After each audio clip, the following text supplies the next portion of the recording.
Hi, welcome to ComplyPlus Presents. Bit of a different setup again here in the studio. I'm joined today by Andrew here in Coventry. Andrew, how are you doing? I'm all right, Lewis. Thank you for having me. Not a problem, not a problem. Looking forward to it. And obviously, Richard is joining us from overseas in the Philippines. How are things over there, Richard? Pretty good, pretty good. A little bit warmer than it was in England when I left, but it's pretty good. Andrew, how are you doing? I'm all right, Richard. You? Yes, I'm great. I'm great. So it's a bit of a different setup today. Normally, it's me and Louis ranting against the world, but we thought we would bring somebody a little bit more dignified. So we've got our good friend here, somebody we really admire quite a lot here in Coventry, a pillar of the society in Coventry. So Andrew is a solicitor. He's a director and principal solicitor at Tann Law Solicitors here in Coventry. So welcome, Andrew. Thank you so much for having me both. Fantastic. So, Louis, do you want to kick us off then?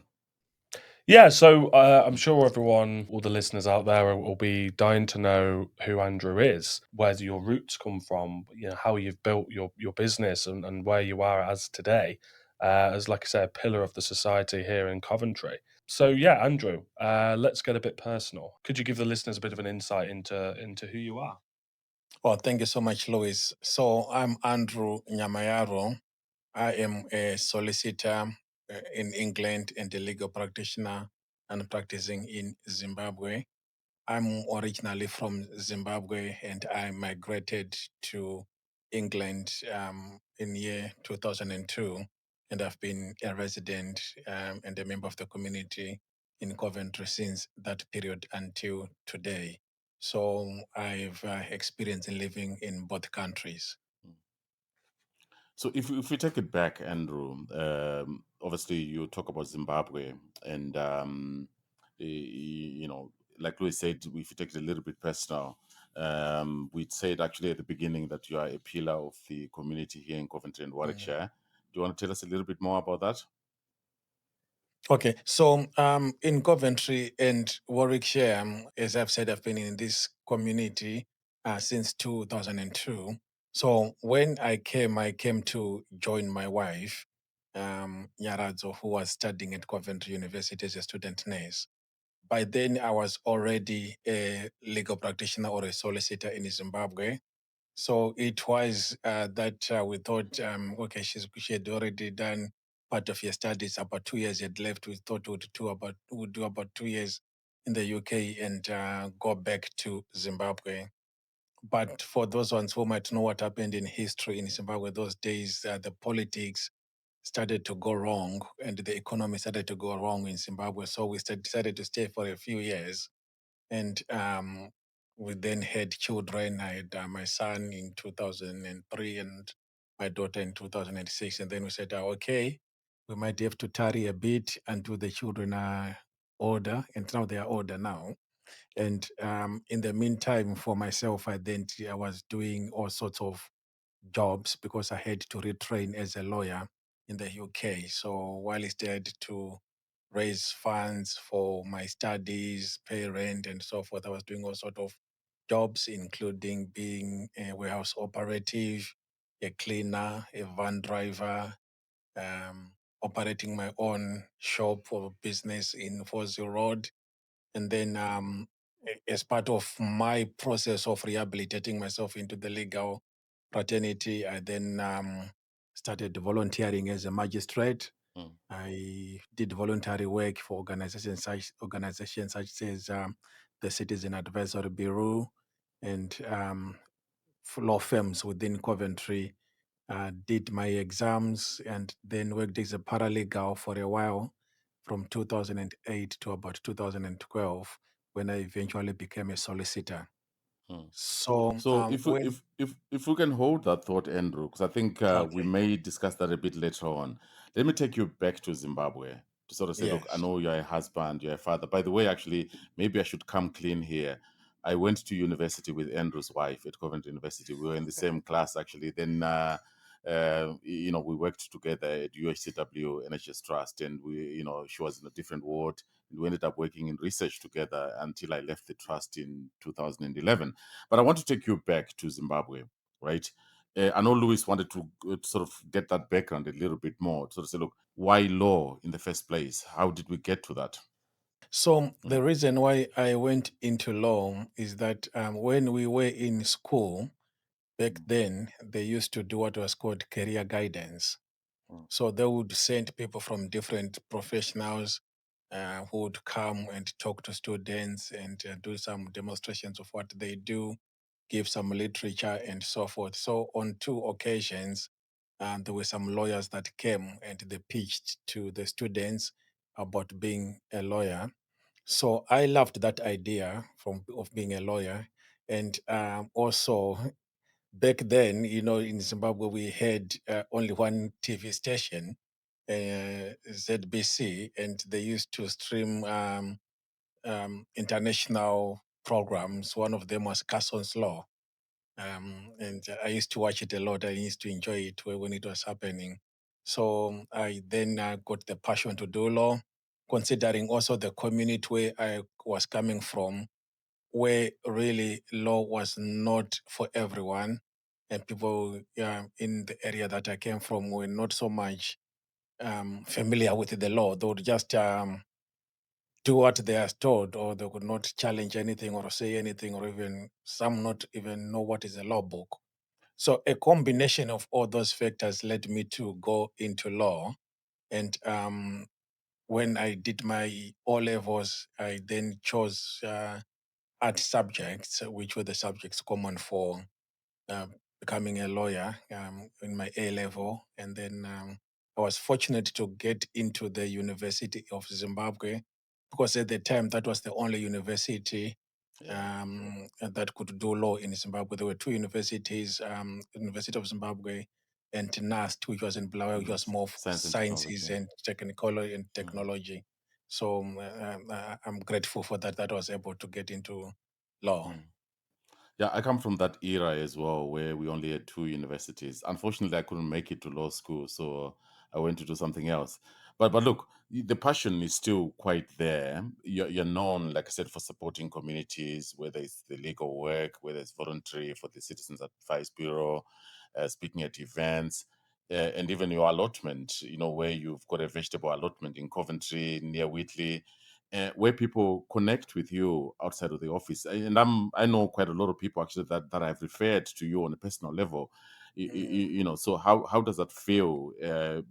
Still having that passion so many years later, more than 30 years since you first qualified as a lawyer in Zimbabwe. Well, I think the passion is even going stronger. Now it's combined with my wife's passion as well. She's also involved in the community at various stages, whether from the professional side or from the community or through church and other activities. And if you remember back then in the early 2000s, when I had the shop in Fossey Road, the internet wasn't, if it was there, it was not as good as it was. And it was very expensive at the time. So people in the community would come to the shop and gather there. And, that was more like a meeting point for most people, and an information center, so to say. So we've always been involved in the community. And even in my own profession, I've also worked in the community doing the volunteer work, as I've said, and I've also been heavily involved with the Warwickshire Law Society, where I've held at least 3 offices in the society, and I still continue to work with the Law Society and the students that I've helped to train with both ethnic and non-ethnic students. I've helped them to become paralegals, solicitors, and so forth. So I still continue to give my time to the community because I believe in the power of the community. Thank you, Andrew. Excellent. Yeah, just touching a bit more on that sort of legal journey for you, Andrew. So your actual legal career began in Zimbabwe. Yes, yes. Yes. Maybe just talk us through that sort of journey when you qualified, and then obviously your journey, obviously, as you say, coming over here to the UK as well. When I finished my A levels, obviously the competition was very stiff because of it being just one law school in the country, and it had to take up to about 100 students per year.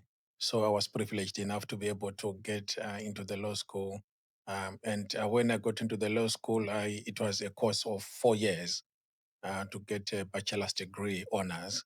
And when I finished, I practiced in 2 law firms and before I relocated to the UK. So in Zimbabwe, really, yeah, when you're a lawyer, you do almost every kind of law. You don't really specialize, Okay. especially when you are still starting.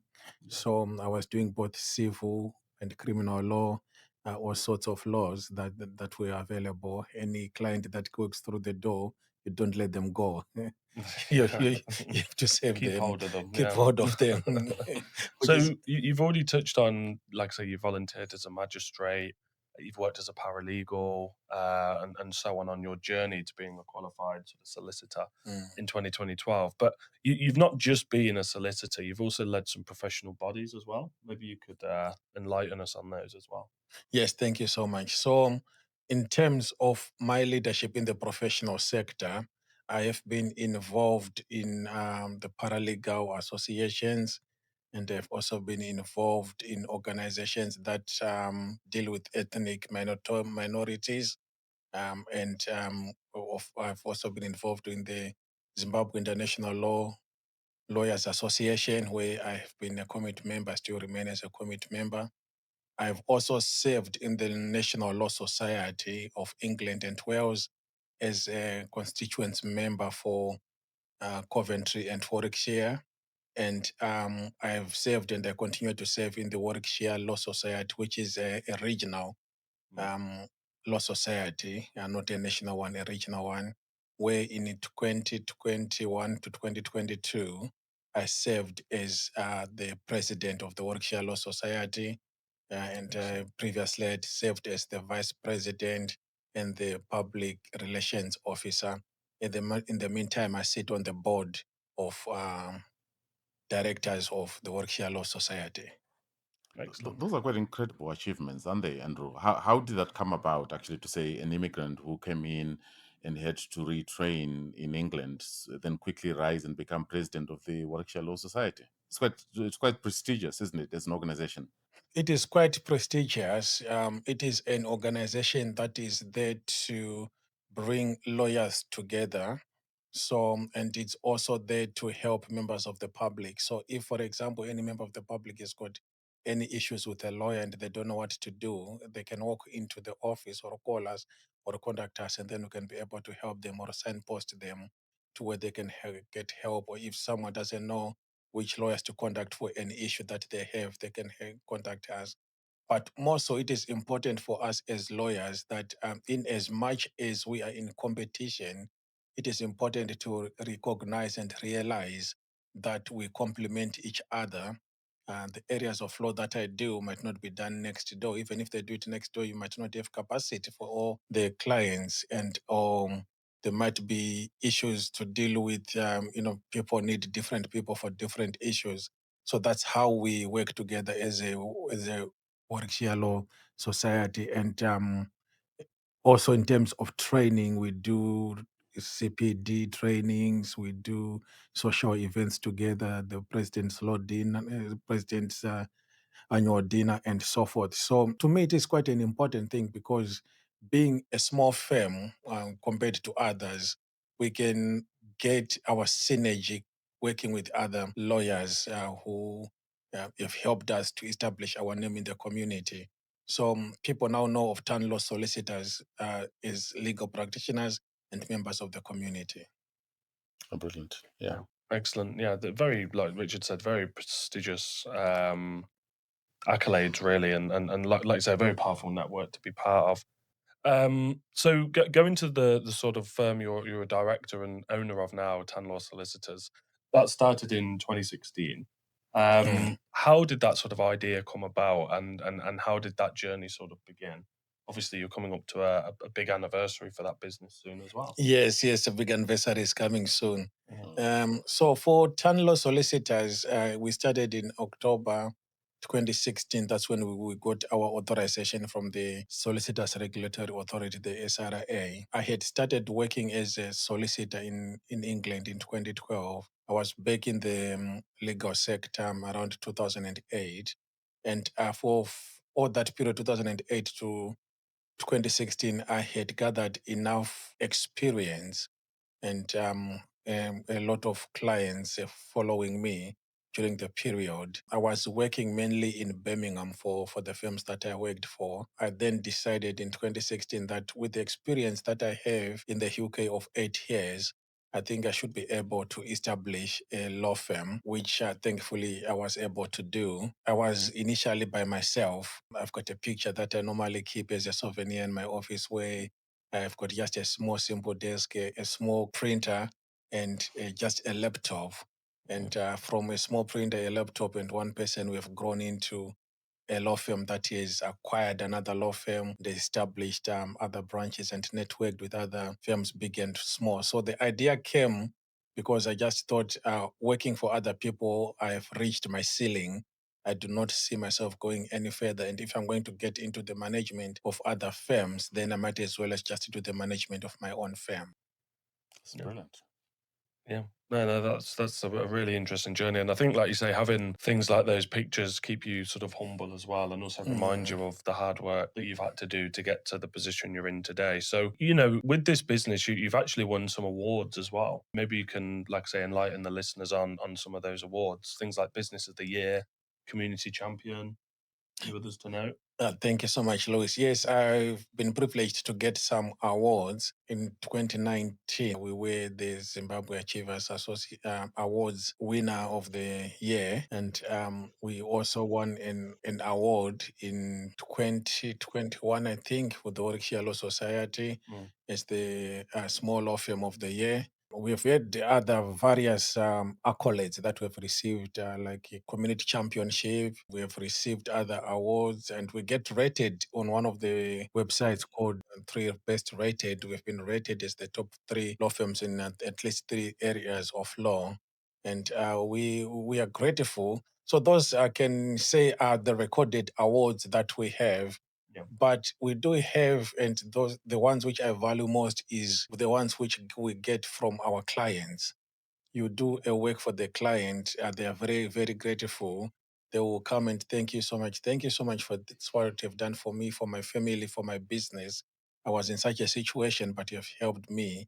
So we do get a lot of good feedback and reviews from the clients. And I feel so much personal. So do my staff when we get such reviews and when we see that we've made a difference in someone's life or in someone's business. That's incredible, really. And you rightly say it's those bits of feedback from people that have actually benefited. They matter much more than even the professional accolades, I guess. Now that we have sort of established that background and how you got to being and how you ended up in the UK and setting up your own firm and even achieving incredible accolades along the way, you started then to work with health and social care providers and some charities that were related to that sector. How did that come about? Was that before you started Tann Law Solicitors, or was it more after you had started the firm yourself? So, as I've said, over the years, I had accrued a number of clients in the areas of law that I was practicing. So, over the years, I was doing immigration, employment, family, and business advice. And but when I started the company, because I was by myself, I just thought, let me just start with one area of law, and then gradually develop the business into other areas of law and grow.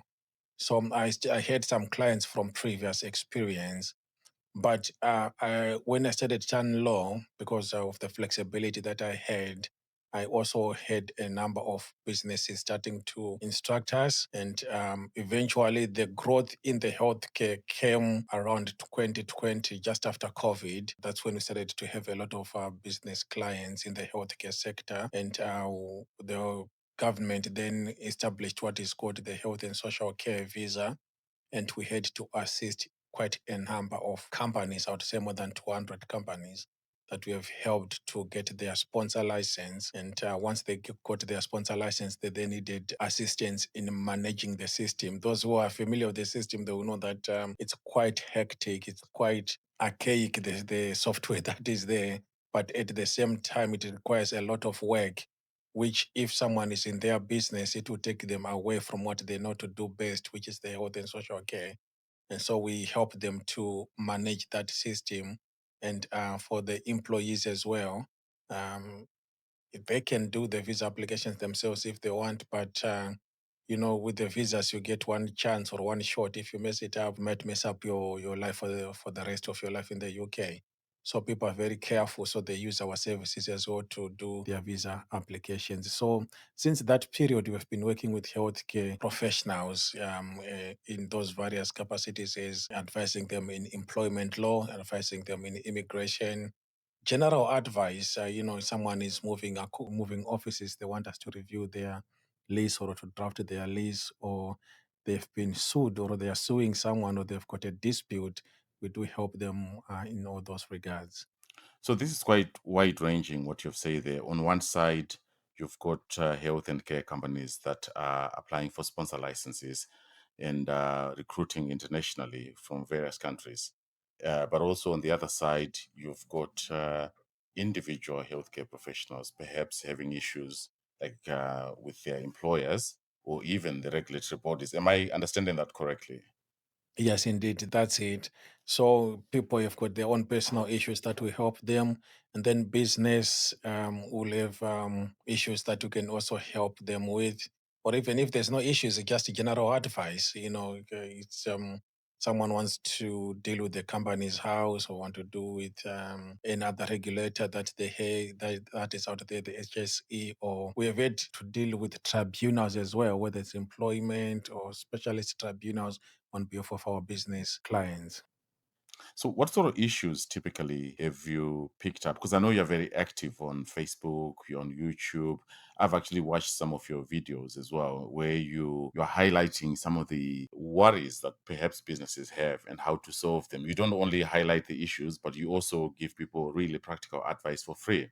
What are some of the sort of issues that you've seen since the sponsor license came out and up to where we are now? Are businesses a more understanding of their responsibilities, and also people settling into their jobs, and also from a regulatory perspective? I know you've dealt with local authorities as well. You've dealt maybe with NHS organizations and other big care providers. There are quite a number of large care providers in the country, isn't it, who have taken a lot of stuff from various countries. So, from my experience, because people don't think a lot about this thing, we take it, it's just going into the office, it's just going into the client's or service user's house, or we're just doing day to day as a business. People tend to relax on the issue of compliance. And it is that issue that takes a lot of people into trouble. I'm sure that is one of the reasons why during our conversations, Comply Plus, mandatory training and Tann Law had these conversations that we had, because compliance starts from simple things like how do you comply with the company's house. There's a lot of changes that were implemented by the company's house this year that people are not aware of. They've not actioned, and that can lead to penalties. Health and safety, employment things, how to deal with the social services, local authorities. People don't have policies and procedures, or if they do have them, they've never updated them or used them. So many times I see a business and they say, how do we deal with disciplining this employee? I just laughed to myself and say, this is an easy 250 pounds per hour, because all I do is I ask them for their staff handbook, and then I just had to say, go on paragraph ABC and write a letter, and then I've solved their problem.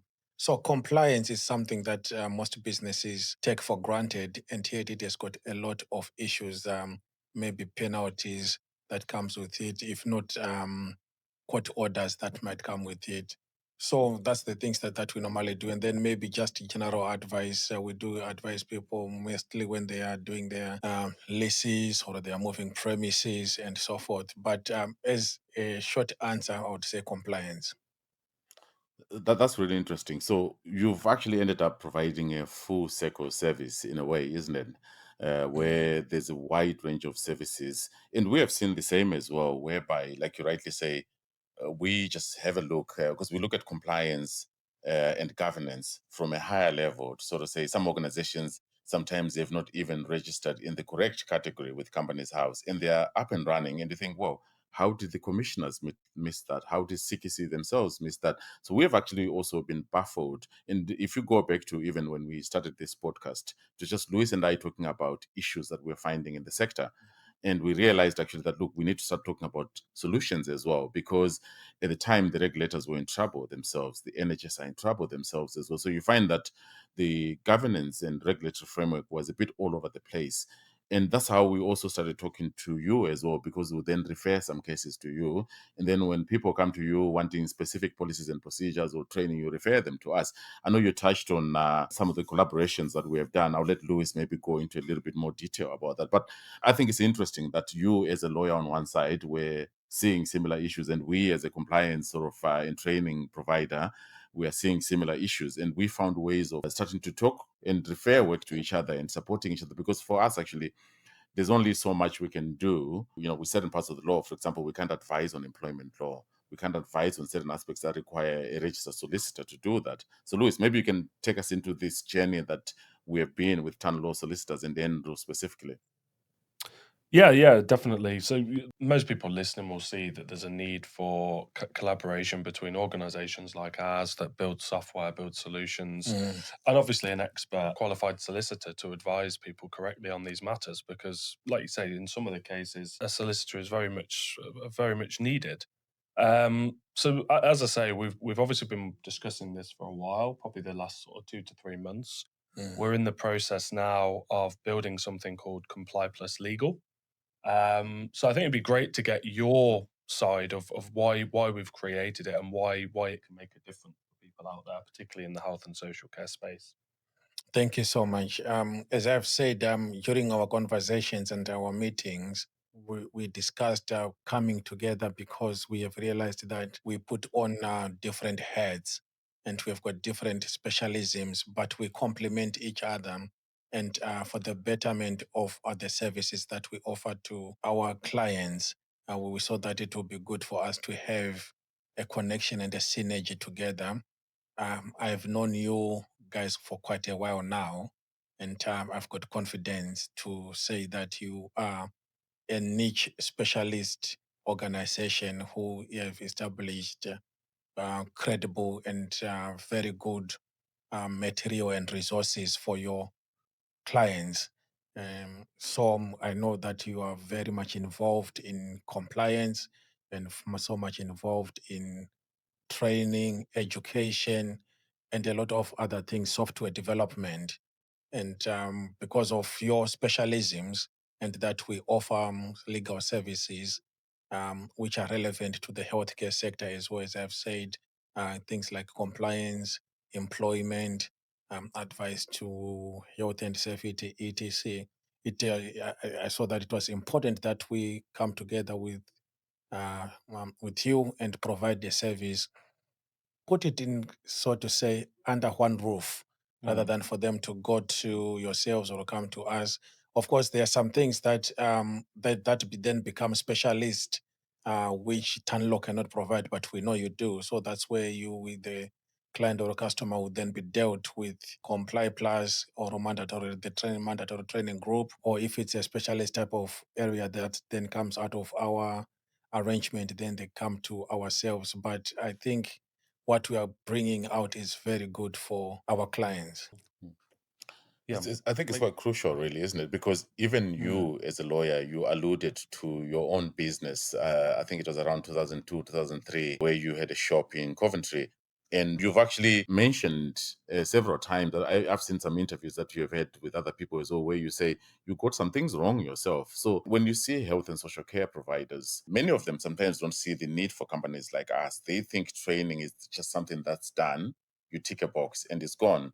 When you think about it, actually, your journey as well, how has it been? Have people appreciated the need for a lawyer, a specialist lawyer like yourself, to come and give them the support? Or is it that they tend to come to you when things are really going wrong? I just wanted to clarify that, because I think it's crucial as we talk more about ComplyPlus Legal to really get that sort of point home. Yeah. Yeah, thank you so much for alluding to my previous businesses, which I did without necessarily putting all the systems and procedures because, I was maybe very pompous or thought I would be able to do it. And the mistake that I made at the time was my learning curve. And I unfortunately see that it's some of the mistakes that people do now. The worst thing that fellow business people do is that we think that we are a jack of all trades. We are not. We are specialists in certain areas, or we can do a few things, but not everything else. Even myself as a solicitor now, even though I'm allowed to do my accounts for my business, I don't do it. I've got a specialist accountant. I've got someone who helps me on compliance, and I've got other experts and people around me because I've realized even if I try to do it, what would take a training person like Louis or Richard 2 minutes to do, it would take me 2 hours to do, and that doesn't help me at all. So people tend to try to do a DIY, do it yourself for everything, and it doesn't work. So they are going on WhatsApp asking, "Can I have a policy on this?" They go on Facebook, "Can I have a policy on this? Can I get can I get a contract?" While if you just go on the Comply Plus website or mandatory training group website, that course is there for a relatively good price and available to everyone else. So people make mistakes of trying to do everything by themselves. By the time that they realize that they're in trouble, that's when they're trying to look for myself as a lawyer, or maybe coming to yourselves when the regulator is now saying you have messed on this, Ofsted is on their back, CQC is on their back, and we have to kind of try to clean up the mess first before you can put on something that is properly done. The reason why I took you back to that is because when we started talking about collaborating, you were very particular, and we were as well, that we didn't just want to create a product to sell. We actually wanted to share our experiences from both sides on how, the pain points that people in the sector are experiencing. And we wanted to offer value. And we've given a lot of free resources. You do, and we have always done. But actually, even together now, we have started to give out core branded resources where we just give people templates, guidance. You started doing webinars, and I know we're going to be doing joint webinars as well over the next few months. And easy to access legal support. So rather than us tackling the problem from one side, we work jointly together so that people can avoid some of the pitfalls. Because even what you're saying, we've done that ourselves as well. When we were starting, 10 years ago, we tried to do a lot of things DIY as well. And it cost us a lot of money and time to try to rectify those things. So, what would you say to startups who perhaps feel that they can do it themselves? What are the benefits of getting things right from the outset? Because sometimes those obviously like the challenges that you have said, where people start texting you on WhatsApp or start going to try to just download anything that they can use to try to cover the gap. What would you say to those SMEs? What I would say to those SMEs is that buy an umbrella before it starts raining, rather than to start looking for an umbrella when you've already been wet in the rain. By that, I mean that you need to prepare yourself properly. So you need to get people that can help you to set up your business, which you guys do as well as we do, um, properly in terms of you having your systems, policies, and procedures.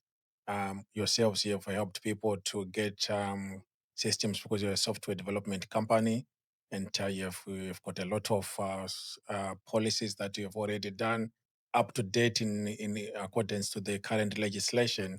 Because what people forget is that legislation changes all the times. And even now, we are asking our clients to review their contracts because the laws have changed when it comes to employment. So a contract that was good 5 years ago is no longer good now when you're signing a contract. So people should, when it's a startup, get everything correct, get the systems, the policies, the procedures, get the right people around you. You will find that if you are trying to save money by not getting the proper things, you will end up spending more in trying to correct the mistakes that you have done. So just consult and get advice, get the proper things, get the proper people around you. Well, thanks for that, Andrew. Really appreciate you. Yeah.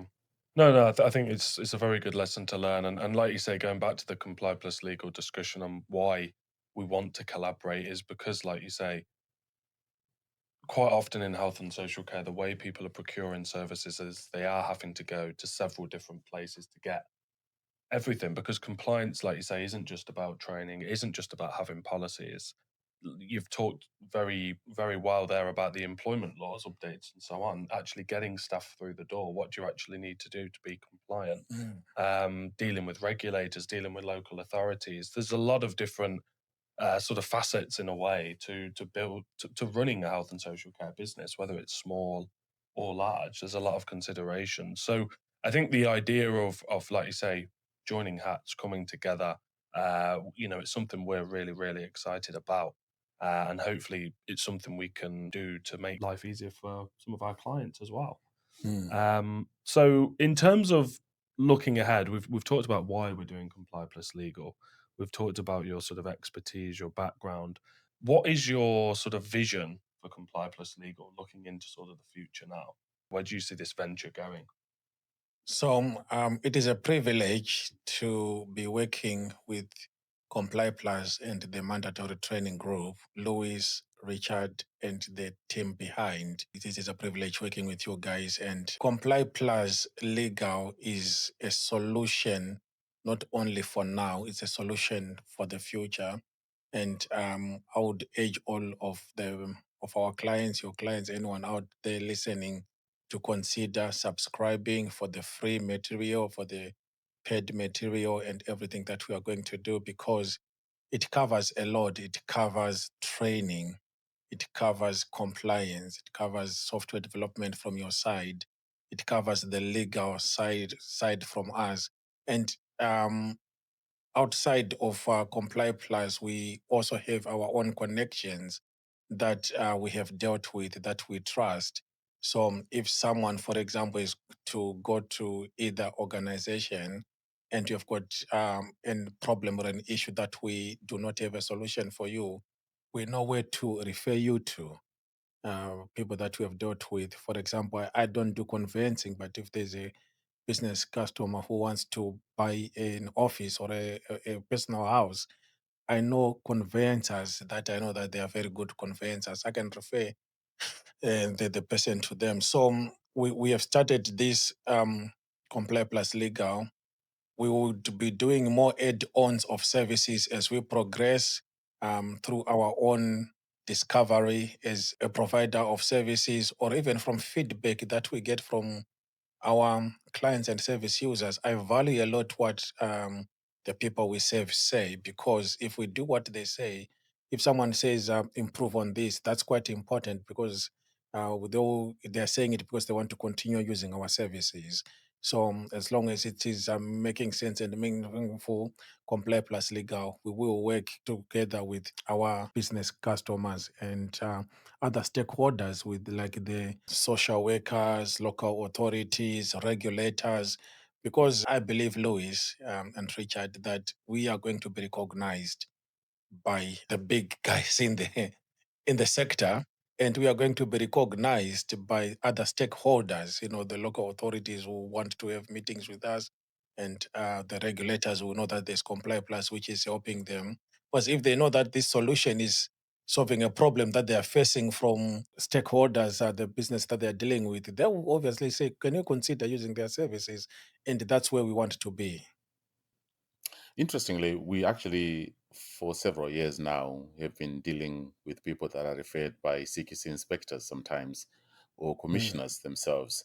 A few months ago, we had a meeting with the local authority, and I'll never forget this actually. One of the key people for that local authority, senior managers, was saying, what keeps me awake at night is that a company that we have commissioned, maybe they've got just one client or two clients, they are missing something that will terribly go wrong, and we're going to be the next panorama program on BBC. And he was urging us, because we were talking to him about ComplyPlus as a solution. We had not finalized what we're doing with you yet, but he was so keen to have an integrated system to say, look, a lot of our service providers that we're commissioning, most of them are small to medium size. They haven't got the infrastructure that you would find, for example, in a large care company with multiple branches, where they've got legal advisors, internal legal advisors, compliance directors, and things like that, right? But what they want is for people to get the basic compliance done, right? Because a lot of them are failing on really simple things. And for example, if you go to the CQC regulations, the main one is around Regulation 12, safe care and treatment. And the moment you're failing on safe care and treatment, it means that you're failing on safeguarding. You're failing on leadership, which is Regulation 17. So there are about 3 or 4 regulations. Even if you go to Care Quality Commission right now to look at organizations that require improvement or are rated inadequate, it's the same failures over and over again. And a simple solution where you have an integrated solution like what we are doing here, where we are sort of saying, look, what are the legal requirements? Okay, we need a solicitor to cover these elements. Then you need a compliance specialist like us and training specialists like us to cover the rest of the material. So from how you set up the organization correctly, how do you recruit people safely? So safe recruitment practices and policies and procedures. And then you have retention in mind as well. So you're going to give them good induction training, onboarding onto their roles. You're going to supervise them. If there's need for disciplinary, you're going to do it within the law. If there are issues with service users or patients, then you're dealing with complaints correctly. You're following your duty of conduct. You're following your duty of care. A lot of these actually are simple to follow in practice, although there are several pieces of legislation and regulations behind them. I've always said to people, look, it's how you set up the organization. It's all about governance. The moment you know that whether you're working as a care worker, you're working as a nurse, or it's you who's a registered manager or running the business, we need to make sure that the same way we deal with corporate governance, we do the same with care governance or clinical governance. Because quite a lot of organizations that we deal with as well are doing very well financially, right? They're winning contracts. Then they lose those contracts as quickly as they win them, because they lack the governance structures. And it takes just one incident for the whole thing to fall apart. So look, for me, it's really interesting. This has been a long time coming, having this sort of conversation with you. And I'm really hoping that people will start to benefit from all the work that we've been doing for the past 3 to 4 months with our respective teams, building a lot of resources. Even this podcast, actually, there's a lot of free information that comes with it, downloadable materials, webinars that you have done and that we have done. People will get access to those, and that continuing support. Apart from obviously being a commercial product, there's a lot of free material that people can benefit from. And I really appreciate, all the effort that you and your team have put into this. And obviously from our side as well, there've been a lot of people in the background. And what we want is to work together to build a culture of readiness. People should not just tick boxes to pass CKC inspections or tick boxes to bid for that contract with the local authority. So, look, I for one, am very grateful, and it's been a long time coming. Thank you very much for coming on this journey with us. Thank you so much. It's my privilege and honor. And it's not only coming, but I'm staying. So Exactly. That's reassuring. yeah. Thank you, Andrew. Yeah. Yeah. I'll definitely have to steal the umbrella analogy from you. Actually, I quite like that one. So yeah, I think anyone starting a care business out there or running one, buy an umbrella before it stops raining. And that's come from Andrew, who's a solicitor. So yeah, that's some good advice for the weekend for people. But look, just to wrap up, ComplyPlus Legal, we are looking to launch it later on in August. We've got a website under construction. As Richard and Andrew have also highlighted, we've been building a lot of free materials, some guidance tools, things that we're going to be giving away hopefully later on this month. They'll all be completely free initially. So, like I say, make use of them, download them, sign up. We'll also be setting up a few more podcasts and webinars with Andrew now that we're working on this project together. I'm sure there's going to be a lot of initial feedback, and that's what we really want from some of the initial things we're putting out there. More feedback, and we can discuss some of those topics either on this channel or, like I say, through some of our other platforms like our webinars and so on. So, look, we feel there's great synergy between our business and Andrew's. He's got a wealth of experience. He's also been working in this sector for a while. His wife, as he said, is a qualified nurse as well. So there's a lot of background in this sector there. And then obviously with us on our side as well, we deal with some of you guys every single day. So look, a lot to look forward to. A lot's going to be happening. All I can say from now is thanks a lot for joining us, Andrew. Thank you so much for having me. No problem. Thank you, Andrew. See you soon. Thank you, Richard. Excellent. Thanks everyone Fantastic. for listening. We'll be back next week with another topic to discuss. Thank you, Thank you. Louis. Thank you very much.